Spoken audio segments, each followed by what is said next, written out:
Hello, this is Debbie Kay with the League of Women Voters of Portland. You are watching Video Voters Guide. We are at the studios of MetroEast Community Media, interviewing candidates for the November 2018 general election. We've invited all the candidates for this race. Occasionally a candidate has reasons for not being able to join us. With me today is Gary Dye, running for U.S. Representative from District 3.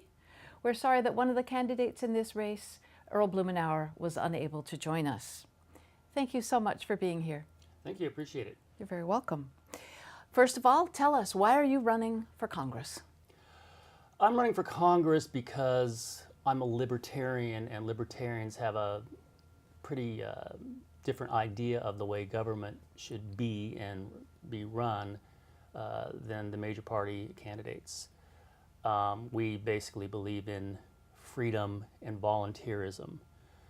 It is my fear that government is getting bigger and bigger and bigger, and you can really see that by how our budget has gone up to $4.4 trillion, and the deficit's going to be hitting $1 trillion every year next year, and we have a $21.5 trillion debt. I am really fearful that we will soon hit a point where we are going to have to effectively default on the debt, and that's going to cause a major economic crash, much, much more severe than what happened 10 years ago. Thank you. Our first question has to do with criminal justice reform. It seems to have bipartisan support, but Congress has been unable to pass any substantive legislation. What aspects of criminal justice reform would you support? Well, I think one big problem, libertarians really believe in the police, and they believe in the military, and they believe in the court system, and they believe in the penitentiary system. Some people think we're anarchists, that we don't believe in any kind of government, and that's just absolutely not true.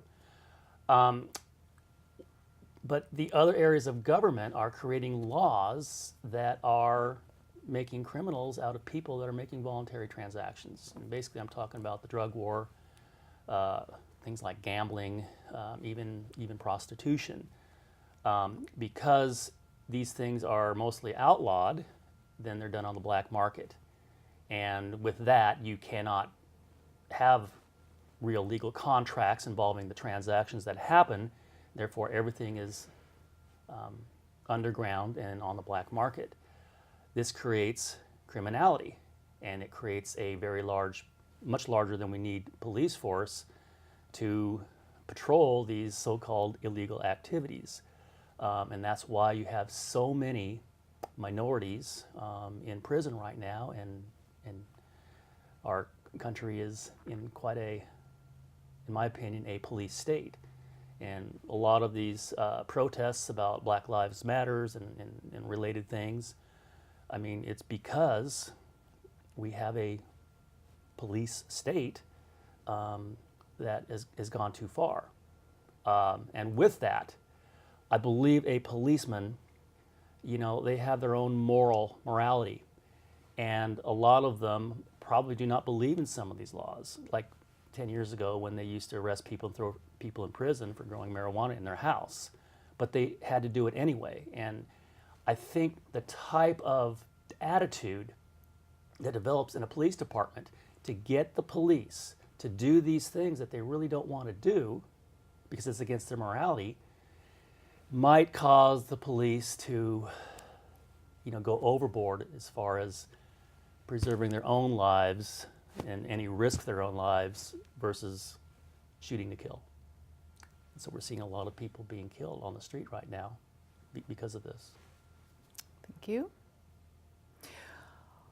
On climate change, what is your opinion about the current administration's decision to pull out of the Paris Agreement on climate change? How big a priority do you think climate change should be in Congress's legislative agenda?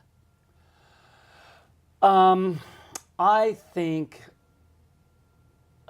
I have a degree in chemical engineering and a degree in physics and a degree in mathematics. I've got a pretty technical mind.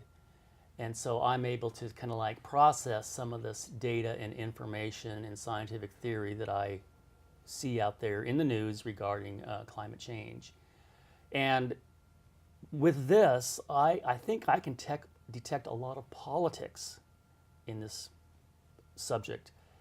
And the subject is so incredibly politicized on both sides that I don't think anybody can really form a true and proper opinion on the subject. I think there are still, I think science needs to go a little bit further in determining what the true consequences are. And the science is absolutely known and resolved. The problem is the models. Models are different than the science. And I just am very, very skeptical that these models can, at this point in time, accurately predict the future climate without a whole bunch of preset subjectivity thrown into the initial conditions of these models. So I think right now I have a wait and see attitude on it. I realize all the articles and what you hear in the newspaper and see on the news, you know, all these very dramatic visions of the future because of climate change. But I just think all those opinions have been formed because, you know, they're uninformed and they're opinionated and politicized. Thank you. If elected, what will be your top priorities during the next session of Congress to specifically help Oregonians in your district?